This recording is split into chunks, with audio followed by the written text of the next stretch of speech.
Bonjour à tous, bienvenue dans ce webinaire où on va vous parler du BIM dans la quincaillerie dans la suite des travaux qui ont été menés au sein de l'UNIC. Donc, je suis Noël Thieffine, je suis secrétaire général de l'Union nationale des industries de la quincaillerie.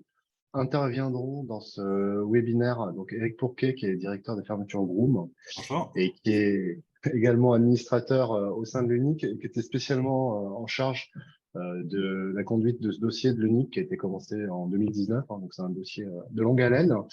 Et interviendront également un représentant de Bimenco qui a été le prestataire choisi pour développer les objets pour modéliser les objets sur lesquels nous avons travaillé. Et donc Rémi Morco, qui est ingénieur solution chez Bimenco, Bonjour. Dimitri Dagno, qui est standard manager chez Bimenco, et Baptiste Joyot, qui est Chief Operating Officer, toujours chez Bimenco. Bonjour à tous.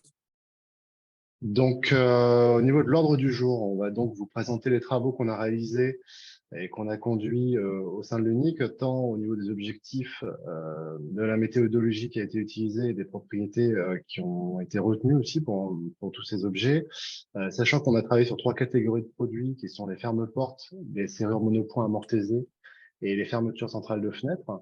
Donc, il a fallu pour tous ces objets constituer un dictionnaire de données. Donc, c'est le point qu'on abordera dans un second temps, en mettant en lumière le contexte et les enjeux de ce dictionnaire. Ensuite, on présentera la bibliothèque d'objets BIM génériques qui a été modélisée par l'équipe de Bimenco, les usages qui en sont faits et aussi une offre spécifique qui a été développée, mise en place, négociée avec Bimenco pour les adhérents de l'UNIC. Et enfin, on terminera sur des questions-réponses s'il y en a. Voilà, alors l'UNIC, a priori, il y a que des adhérents de l'UNIC, donc j'espère que tout le monde connaît l'UNIC.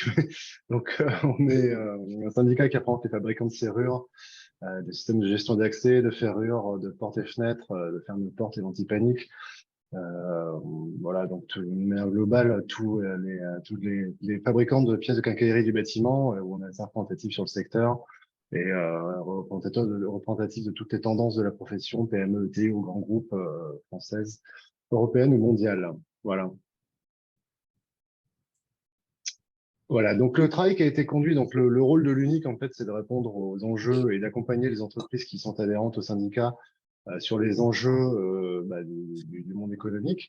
Parmi ces enjeux, on a la transition numérique qui est un enjeu assez important et il se trouvait que le BIM était une façon très concrète de répondre aux questions et aux enjeux qui sont posés par cette transition numérique. Donc, il y a un travail qui a été conduit, comme je disais, depuis 2019, qui a été collaboratif, qui a regroupé 12 entreprises de l'UNIC qui ont été impliquées dans le process, Alligator, Getze, Assa Abloy, Groom, Bricard, Mention, DOM, Saint-Gobain, Cevax, Dormakaba, Cercis, Ferco et Torbel, donc voilà, des entreprises assez diverses de l'UNIC qui étaient assez également impliquées dans tous ces travaux.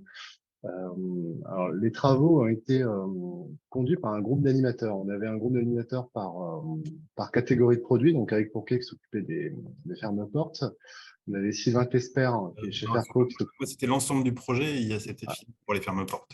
D'accord, bon, je n'étais pas là au début, mais tu as aussi une expertise quand même sur les fermes-portes. Sylvain Clesper sur la partie fermeture centrale. On avait Olena Campos-Gomez sur les serrures mortaisées monopoint. Philippe Eugène donc sur la ferme-porte. Et ensuite, on a été rejoint en fin de process par Marseille Beltré, qui est expert vraiment du BIM, moins des produits, mais vraiment du BIM chez Dormakaba. Et donc, effectivement, Eric Pourquet était le lien entre tous ces animateurs avec le conseil d'administration et dirigeait justement ce groupe d'animateurs qui eux-mêmes avaient dirigé des représentants de l'UNIC pour travailler par catégorie de produits. Donc, voilà, on a été accompagné ensuite par tout l'écosystème de la mécanique, le monde mécanicien, de manière très active par Patrick Marchand, qui est un project architecte et vraiment spécialisé sur le BIM, dont l'expertise a vraiment été plus que précieuse pour développer tous ces produits. Et plutôt sur la fin, quand on avait construit le dictionnaire de propriété, on a travaillé également avec l'Union de normalisation de la mécanique, notamment sur la partie traduction, donc avec Alexandre Lourenco et Sandrine Brito, donc qui nous ont aidés pour traduire le dictionnaire. Alors, traduire déjà dans un langage normatif, on pourrait le dire, puisqu'on on a respecté la trame ISO 23386, et ensuite traduire en anglais dans un second temps, parce que l'enjeu de ces travaux, c'était aussi de pouvoir contribuer à alimenter les travaux au niveau européen, ce qui a été fait ensuite. Donc pour ça, il a fallu qu'on traduise en anglais. Voilà. Voilà. Donc alors, juste pour dire que c'était un vrai travail et qu'il y avait une dimension quand même assez laborieuse, c'est que juste le groupe des animateurs en 2022 s'est réuni 25 fois. Sachant que eux-mêmes avaient à chaque fois retravaillé avec leur groupe produit. Ça faisait un nombre de réunions et un investissement quand même qui était des animateurs qui est assez important et qui me semble à saluer par rapport au résultat qui a été obtenu. Voilà. Voilà, je vais céder la parole à Eric pour présenter les autres dimensions de toutes ces questions. Parfait.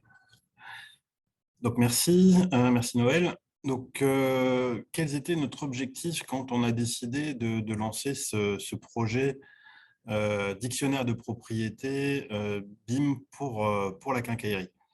On est parti d'un constat, c'est en premier lieu de voir que le BIM devenait de plus en plus incontournable dans le domaine du bâtiment et que c'était une tendance forte de voir que de plus en plus de bâtiments sont construits sur des bases de maquettes BIM. On espère que dans l'avenir, ça sera aussi utilisé tout au long du cycle de vie des bâtiments. Jusqu'à la maintenance, c'est déjà un petit peu moins le cas, mais en phase de conception ou même en phase de réalisation par des entreprises de génie civil, c'est plus un projet d'avenir, c'est vraiment une actualité qui est la réalité de la vie des chantiers. Après, nous, on s'est demandé au niveau des industriels de la quincaillerie, quel est notre rôle au sein de ce nouveau développement de notre environnement. Et il nous a semblé important qu'on soit nous-mêmes les acteurs de la définition des propriétés de nos produits. Et on a fait un constat, c'est que ces propriétés n'étaient pas existantes et que à un moment, elles devraient être définies, et plutôt que laisser d'autres, au sens large, se charger de les définir, on s'est dit, ben voilà, on va prendre notre destin en main sur ce sujet-là et on va nous-mêmes travailler à la définition des propriétés des objets de quincaillerie. Par contre, l'idée, c'est que autant nous, on est à la base des experts de nos produits, mais avant d'être rejoint par Marseille, on avait une relativement faible maîtrise du monde du BIM. Pour ça, on s'est adjoint et le support du CETIM qui nous a beaucoup apporté en connaissance du domaine, en connaissance de la normalisation, en connaissance aussi des normes à respecter. Et c'est là qu'on s'est appuyé sur la norme ISO 23386 qui définit qu'est-ce que c'est une propriété dans le BIM, comment on la définit, ce à quoi elle se réfère et comment l'ensemble des propriétés sont ensuite organisées. Là-dessus, on a fait un premier constat, c'est que par définition, la quincaillerie, c'est des milliers de produits. Donc, on ne va pas tout faire dès le début. On avait déjà bien anticipé que ça allait demander beaucoup de ressources pour travailler sur ce sujet-là. Et donc, on a décidé de travailler sur 3 types de produits en priorité, en se laissant la porte ouverte pour travailler ensuite sur d'autres produits de nos gammes respectives.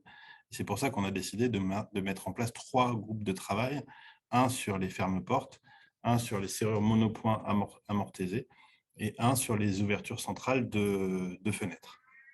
Donc ça, l'idée là-dessus, c'est d'arriver à un rendu qui est un gros fichier Excel avec la définition de l'ensemble des propriétés pour ces 3 gammes de produits. Et puis, on s'est dit, on avait déjà un petit peu d'ambition dès le lancement du projet, que si ça ne vous voulait pas, c'est simplement faire un dictionnaire de propriété de l'unique, mais que ça soit utile pour l'ensemble de la profession, il fallait déjà penser plus grand et penser international, penser Europe. Et donc, dès le départ, on a parlé de notre projet à l'Argueux, qui est le syndicat européen de la quincaillerie. Et puis, voilà, on s'est dit, OK, on a envie que les travaux sur lesquels on va réaliser puissent servir de base ensuite à une normalisation. Et vous verrez, on reviendra sur cette partie-là. Ce qu'on s'est dit aussi dès le départ, c'est que travailler, faire 25 réunions comme ça pour arriver à un fichier Excel, ce n'était pas forcément hyper sexy et qu'on voulait avoir quelque chose qui soit un peu plus visuel, un peu plus marketing, qu'on puisse plus facilement mettre en avant et qui parle aux gens. Et donc, c'est pour ça qu'on a décidé de travailler aussi sur des objets génériques qui, eux, là, sont des beaux objets BIM, comme vous en trouvez déjà des milliers sur le site de BIMEMCO et qu'on aura le présent de vous préférer, de vous présenter par la suite. Donc, voilà. Il y avait ces 3 aspects, définir des propriétés qui ensuite servent de base à la normalisation et concrètement en faire des objets génériques de l'unique. Je peux passer à la diapo suivante. Voilà, donc en termes de méthodologie, donc vraiment pour chaque famille, l'idée c'était dans chaque groupe, on a commencé à définir les différentes propriétés. Ça part comment on définit un fabricant, comment est-ce qu'on va définir les dimensions, comment est-ce qu'on va définir sur quel support on se rapporte, comment on définit un ferme-porte, comment on définit une serrure. Ben voilà, l'ensemble de ces éléments ont été revus par des groupes d'experts. À chaque fois, il y avait les principales entreprises du secteur. Et puis, également, ce qui était important, c'était après de classer. On parle beaucoup de groupes de propriétés, de façon, une fois qu'on a défini une propriété, savoir où la retrouver. Et puis, quand on parle de granularité, en fait, il s'agit de niveau de détail, LOD en anglais. Quelles sont et à quelle étape de la construction du bâtiment les informations dont on va avoir, sachant que quand on construit un objet BIM, on a toujours envie de mettre un maximum d'informations, un maximum de données relatives. Mais quand on parle un petit peu aux utilisateurs, on voit aussi que eux, ils ont besoin de machines informatiques pour faire tourner l'ensemble du système et que si on en met trop, la machine elle n'est pas encore peut-être tout à fait assez performante pour faire tourner l'ensemble de la maquette numérique et que donc voilà, chaque donnée supplémentaire doit être vraiment pertinente, sinon ça risque de gripper tout cumuler l'ensemble du système. Donc, ce sujet de granularité était aussi important. Et on s'est rendu compte que du coup, l'objet générique était encore plus pertinent à ce moment-là, parce que par définition, un objet générique est un objet léger. On reviendra dessus par la suite. Et puis après, voilà, une fois que chaque groupe de travail avait mené à bien ses recherches sur définir ses propres propriétés, on a vu que déjà avec 3 groupes, ce n'était pas évident de dire la même chose de la même façon. Donc, ça a été pour nous un gros travail d'harmonisation. Et là-dessus, on s'est aussi bien fait aider par l'UNM, que je remercie par ailleurs. Non seulement pour cette harmonisation, pour savoir comment traduire notre langage d'experts du quotidien en langage proche de la standardisation. Et puis également pour traduire un certain nombre de termes techniques en anglais. Là aussi, ils nous ont beaucoup aidés là-dessus. Donc voilà la méthodologie globalement qu'on a pu utiliser, travail en expertise et après alignement de l'ensemble des groupes de travail. Donc à quoi ça ressemble un dictionnaire de propriété? Alors je vous avais prévenu, ce n'est pas ce qu'il y a de plus sexy, c'est vraiment un fichier Excel. Vous voyez qu'on est parti vraiment directement sur de l'anglais. Alors je vous rassure, il y a aussi la partie française qui existe, mais voilà à quoi ça ressemble. Avec le plus important, c'est de savoir retrouver une propriété, savoir où elle se situe et s'assurer qu'on l'a définie de la même façon, quel que soit le produit ou quelle que soit la gamme de produits où ça va être utilisé et que l'ensemble des propriétés vont bien s'articuler entre elles lorsqu'on va vouloir concevoir et faire vivre les objets BIM.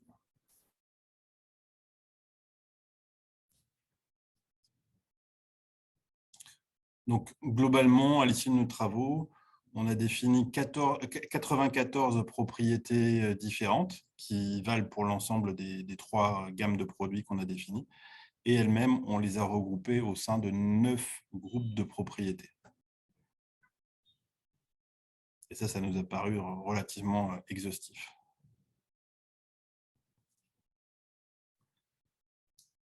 Juste pour dire quand même, par rapport à ces 94 propriétés, quand on est passé après aux objets génériques, on en a gardé moins d'une dizaine pour chaque objet. Mais au moins, ça nous a permis de dire, voilà, on a une dizaine de propriétés qui sont vraiment les fondamentaux du produit. Et puis après, chaque fabricant qui veut mettre en avant les particularités de ses propres produits, ben là, on avait besoin de quelque chose de vraiment exhaustif. Et c'est là où on a eu les 94 propriétés. Là, sur cette diapo, on va se focaliser sur comment est-ce qu'on passe de travaux, on va dire, un petit peu franco-français à une vision un peu plus européenne de nos travaux. Donc, déjà, dès le départ, on s'est impliqué avec l'Argueux, qui nous a validé comme nous disant allez-y, on n'est pas forcément prêt dans les autres pays aujourd'hui structurés pour avancer sur le sujet du BIM. On avait déjà commencé à montrer un petit peu nos intentions. Ils nous ont dit allez-y, on va regarder ce que vous faites et puis on vous soutiendra si vous avancez bien pour aller vous aider à avancer. En parallèle, du coup, on a donné l'idée quelque part à l'Argueux de mettre en place aussi son propre groupe de travail sur le BIM, qui lui, avec des intervenants de l'UNIC, mais aussi de l'ensemble des autres syndicats européens, et avec deux options au niveau de l'Argueux. D'une part, de suivre les travaux de l'UNIC et de voir comment les renforcer et nous aider justement à aller chercher de la normalisation derrière. Et puis, par contre aussi, ce que nous, on n'a pas fait directement, mais qu'on contribue à faire aujourd'hui un petit peu, c'est une démarche d'évangélisation du BIM au niveau des membres des différents pays, sachant que d'un pays à l'autre, la connaissance du BIM est plus ou moins avancée, d'une entreprise à l'autre également. Il y a déjà des entreprises qui ont des bibliothèques BIM complètes et puis d'autres qui ne savent même pas forcément qu'est-ce que ça veut dire le BIM. Donc ça, c'est un autre axe de travail de l'Argueux. L'idée étant d'arriver au niveau du CEN, du Comité européen de normalisation. Alors là, on rentre dans des termes un petit peu barbares, avec un TC33 qui regroupe tout ce qui touche à la quincaillerie, le WG4, le TC33, voilà, c'est ce qui est vraiment relatif aux portes, aux fenêtres et aux fermetures. Et à l'intérieur de ce TC33, il y a un groupe de travail spécifique, le Working Group 4, le WG4, qui est destiné à la quincaillerie. À l'intérieur de ce working group, il y a des task groups. Voilà, on descend en granularité là aussi. Il y en avait 17. Et bien, on a contribué à faire créer le 18 relatif au BIM. Et puis en plus, on a une chance, c'est que nos travaux ayant déjà été appréciés au sein du CEN, on a pu obtenir que Olena Campos Gomes, qui était responsable au sein de nos travaux du groupe de travail sur les serrures monopoints à Mortaisé, a été volontaire pour prendre l'animation du TG18 au niveau européen. Et donc, il y a déjà eu 2 réunions qui ont été faites à ce niveau-là. La dernière réunion qui a eu lieu dans les locaux de l'UNIC à Paris la semaine dernière a abouti sur le fait que une décision qui a été prise de dire que les supports du dictionnaire de propriété de l'UNIC serviraient de base aux travaux du TG18 pour la normalisation au niveau européen. Donc, ça veut dire que c'est notre fichier qui va servir de base de travail et chacun des 17 autres TG qui sont, eux, des groupes de travail spécifiques sur des produits, puisqu'il y a des produits auxquels nous, on n'a pas touché aujourd'hui, comme les antipaniques, par exemple, ou les cylindres. Ces task groups vont, eux, travailler pour définir les propriétés de leur périmètre produit, mais en partant sur la base du portefeuille et du fichier de l'unique, et avec la responsabilité au TG18 de procéder à l'alignement de ces différents groupes de travail pour arriver à une structure homogène, pérenne dans sa conformité à la norme ISO 23386, et avec aussi une volonté de mettre en place une structure de maintenance des travaux qui auront été réalisés pour que ce ne soit pas des travaux d'un jour, mais que ce soit des travaux qui soient pérennisés pour l'avenir.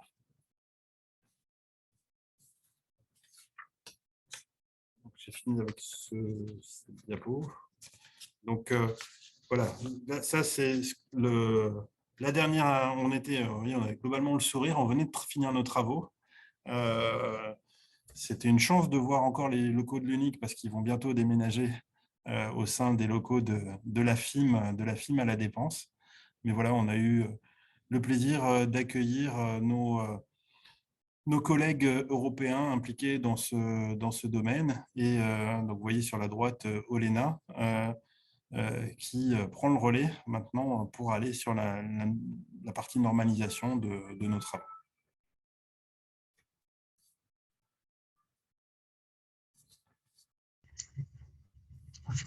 Alors, j'espère que je ne vais pas trop répéter ce qui a déjà été dit, mais j'ai proposé ce schéma pour un petit peu recontextualiser globalement les périmètres de chacun, et notamment celui de Donfly au travers de l'outil informatique au niveau du périmètre C. Donc là, ce qu'on a vu, c'est l'élaboration d'un dictionnaire, d'un référentiel métier unique. Donc, des experts qui se sont mis autour d'une table et qui ont effectué un certain nombre de réunions, si j'ai bien compris, pour se mettre d'accord sur comment formaliser leurs données, de sorte à ce que ces données, donc cette formalisation, ces tours de table ont été effectués dans le périmètre A. On pourra retrouver aussi donc, dans ce périmètre les normes métiers, enfin, les réglementations, toutes les sources, en fait, toutes les corpus de connaissances qui vont permettre d'être intégrés dans un outil informatique pour constituer un dictionnaire, on va dire,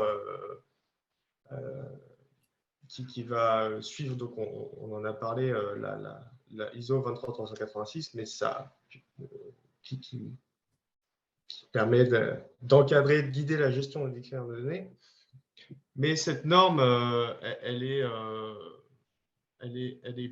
encadrée plus largement par une norme qui a été mise à jour en 2022, qui est la 2006-3, dans laquelle on va retrouver comment vraiment écrire, comment échanger les données, comment bien structurer la base de données, avoir un bon schéma de données de qualité, avoir un processus de qualité sur qui crée la propriété, est-ce qu'on peut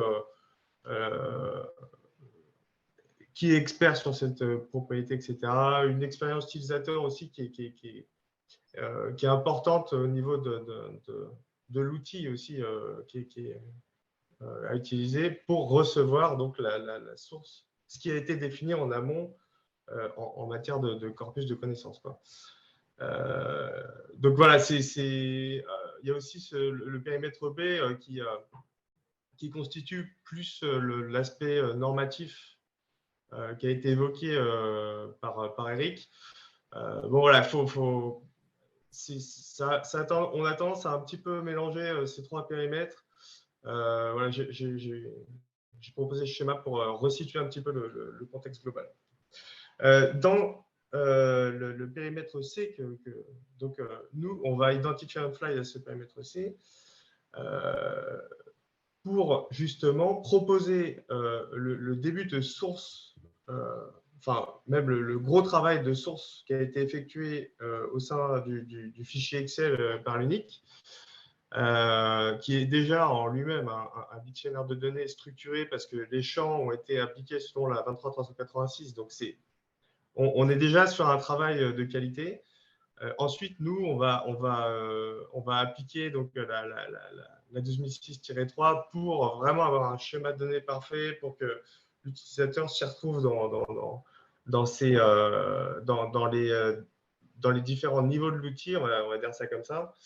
On va avoir des rôles définis, des requêtes de création de contenu, modification, de désactivation. On va pas une règle de bonne conduite dans un dictionnaire, ça va être de ne pas supprimer le contenu, mais de le désactiver. Voilà, par exemple. On va avoir un schéma de données qui va être pertinent. Donc, schéma de données, c'est quels sont les différents champs, comment sont représentées les données, quelles sont les valeurs possibles. Par exemple, le fait que dans Excel, dans le fichier unique, on avait des champs de données, on a déjà un schéma de données qui a été défini, quoi, avec des propriétés, des groupes de propriétés, des unités, des valeurs, etc., des traductions. Donc ça, c'est quelque chose qui est hyper important et qui va structurer l'outil et surtout la base de données de l'outil. Et c'est une étape qui va être essentielle parce que si on respecte cette norme 12006-3, on va pouvoir échanger des données de manière qui vont arriver, enfin, on va pouvoir aller chercher des données quelque part et nous, en tant que fournisseurs de services, de solutions, on va pouvoir aller proposer ces données aussi. Voilà. Donc, c'est vraiment la partie outillage, le domaine informatique, qui va servir à la définition des dictionnaires, parce qu'il peut y en avoir plusieurs. Hein. On va retrouver le dictionnaire de l'unique, mais on peut retrouver le dictionnaire ITIM, on peut retrouver pas mal de données qui sont définies dans des dictionnaires. Voilà. Voilà un petit peu ce qu'on peut dire. Et une fois que ces données sont définies dans le dictionnaire relativement aux sources et aux experts métiers qui ont travaillé sur ces données, on va pouvoir utiliser ces données définies pour constituer des objets génériques ou directement, à partir de ces objets génériques, des produits. Donc, je te fais la transition, Rémi, pour que tu puisses enchaîner. Merci, Dimitri. Oui, donc mon partie, c'est pour présenter un peu les objets qui ont été réalisés dans le cadre d'intégration sur BIM&Co. En introduction de ma partie, je voulais remercier Unique et le travail qui a pu être réalisé. Depuis que je fais du BIM, en fait, j'ai toujours dit que l'intérêt d'avoir les données doit venir des industriels. Donc, de voir des syndicats qui s'impliquent autant sur la partie BIM et sur les réunions qu'il y a pu avoir et sur les travaux effectués, je trouve ça très prometteur. Et je trouve que c'est dans le bon sens des projets, notamment pour le bien justement du BIM. Donc, c'est un peu une redite sur les diapos parlent un peu d'elles-mêmes, mais voilà les travaux qui ont été effectués avec Unique. Donc, 3 groupes de travail, donc 3 catalogues principaux créés sur BIM&Co, sur les serrures, sur les fermetures centrales et sur les ferme-portes. Donc, pour chacun de ces typologies d'objets, un nombre d'objets a été sélectionné par les groupes de travail. Hein. On trouve 6 objets pour les serrures, 6 pour les fermetures centrales et 7 pour les ferme-portes. On a travaillé notamment avec Sylvain, avec Eric ou avec Olena en fonction des typologies métiers. Donc, ces objets ont été complètement créés chez BIM&Co et intégrés à la plateforme BIM&Co en tant qu'objets génériques. Et pour chacun de ces objets, on a soit la possibilité de télécharger l'objet unique, par exemple la serrure, ou aussi un exemple d'intégration du composant dans une porte ou dans une fenêtre, notamment les portes et fenêtres UFME. Donc, sur les serrures, voilà, on retrouve les 6 objets qui ont été créés, donc 6 typologies de serrures différentes, qui peuvent aller de bec de canne à condamnation ou peine dormant seul.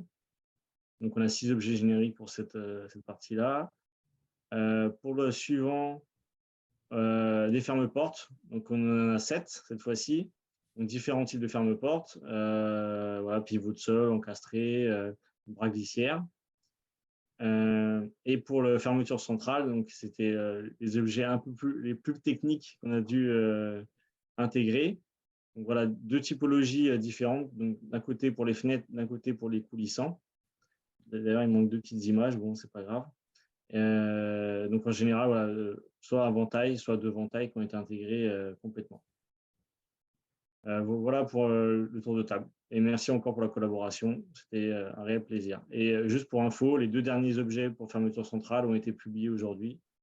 Donc, l'entièreté du catalogue ont été créés. Donc, voilà, j'ai une petite image pour montrer un peu les différents composants. Donc, comme je l'ai dit, soit on peut télécharger ici, par exemple, le fermeture centrale ou le ferme porte uniquement, ou soit dans une porte en mode showroom où l'utilisateur a directement sa porte avec les équipements intégrés dedans.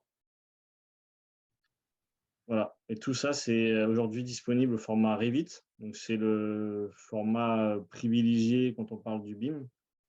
Il peut y avoir d'autres formats qui peuvent être intéressants d'intégrer et de regarder par la suite. Et je pense que la suite de la collaboration, c'est aussi de travailler sur potentiellement un configurateur où l'utilisateur puisse choisir justement les différents équipements qu'il veut intégrer sur sa porte ou sa fenêtre avant de le télécharger. Voilà pour moi.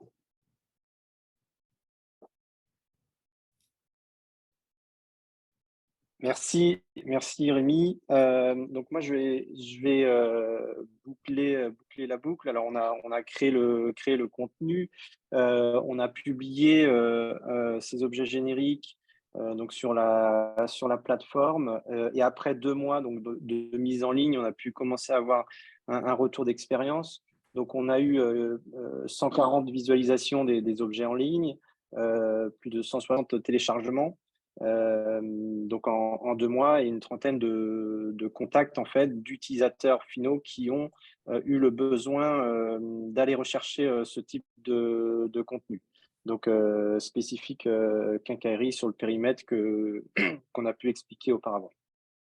Alors plusieurs cas d'usage. Ici je mentionne 4 exemples. Donc ce sont des grandes entreprises, des BE et des architectes qui vont avoir le besoin de ce genre d'objet. Un premier retour d'expérience, ce sera sur un BE spécialisé charpente métallique. Donc on a contacté en fait cette agence de taille moyenne, société basée en Vendée. Donc cet utilisateur a téléchargé l'objet car il travaille sur un projet actuellement sous notamment le logiciel Tekla. Alors, il a téléchargé le format IFC pour s'en servir et le mettre dans son modèle.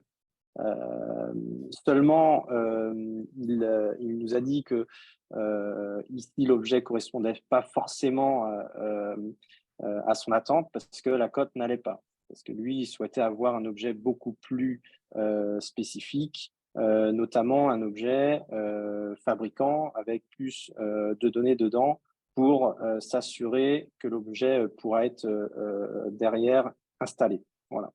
Donc, comment il a fini par faire, puisque finalement, il n'a pas trouvé ce contenu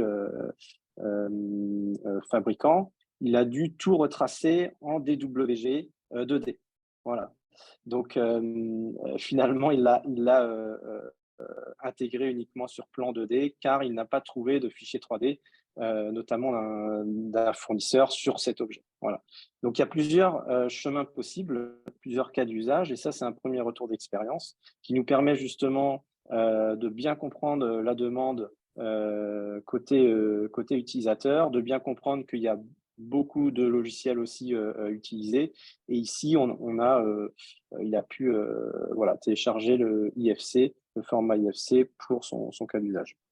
Le deuxième cas d'usage, ce sera une ingénierie.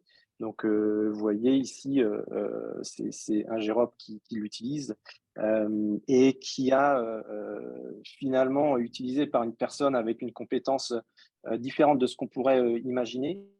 Donc, c'est une personne qui est spécialisée dans le génie électrique. Alors, pourquoi il veut utiliser des objets uniques? C'est ça qui est intéressant. Donc, il se trouve que cette personne a la compétence et a appelé sur des projets où il y avait ce besoin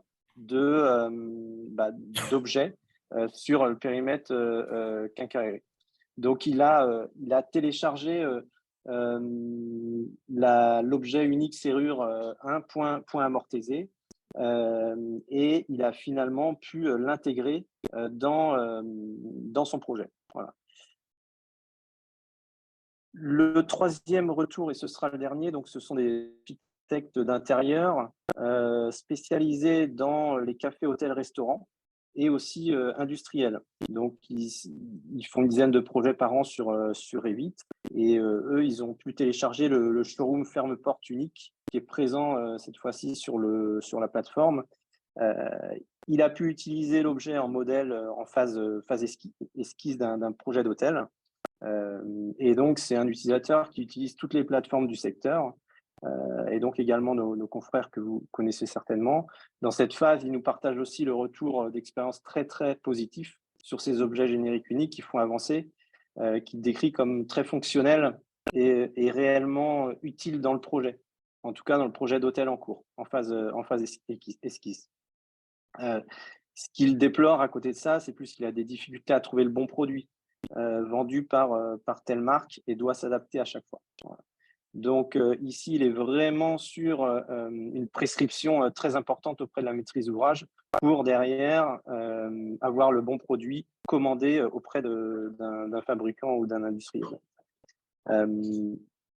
Donc voilà, par ces 3 cas un peu de retour d'expérience sur vraiment l'usage des objets sur la plateforme côté unique, on peut voir qu'il y a beaucoup de cas d'usage possibles, différentes phases possibles, et qu'il y a un réel besoin sur des objets peut-être plus aboutis aussi côté marque et fabricant. Voilà.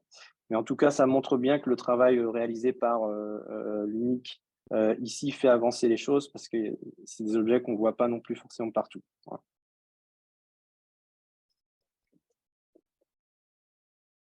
Donc, pour le retour d'expérience après 2 mois, et je vais continuer donc sur ce qu'il y a aujourd'hui en place côté unique. Donc, c'est ce catalogue d'objets génériques présents sur la plateforme.